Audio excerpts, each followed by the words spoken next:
Welcome to McPlum, simple solutions served daily. In this video, I will explain how to turn off your Porsche Cayenne. First, always ensure your vehicle is completely stopped and the gear selector is firmly in the park position.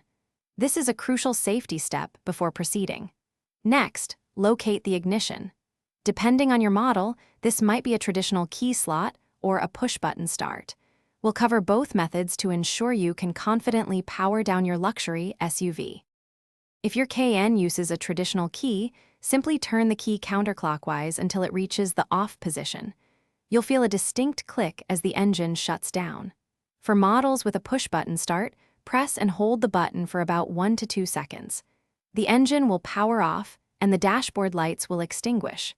It's a straightforward process once you know which system your vehicle has.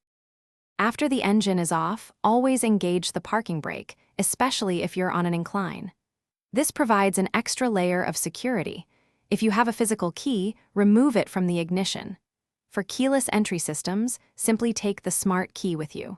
Finally, double-check that all doors are securely closed and locked. This helps protect your vehicle and its contents. As a final check, ensure all interior and exterior lights are off to conserve battery power. Listen for any lingering sounds that might indicate an accessory is still running. Your Porsche Cayenne is now completely powered down and secure. Remember to check the description for a link to the Echo Dot smart speaker and other great deals to enhance your home. Thanks for watching and drive safely. Thanks for watching. Stay juicy and subscribe.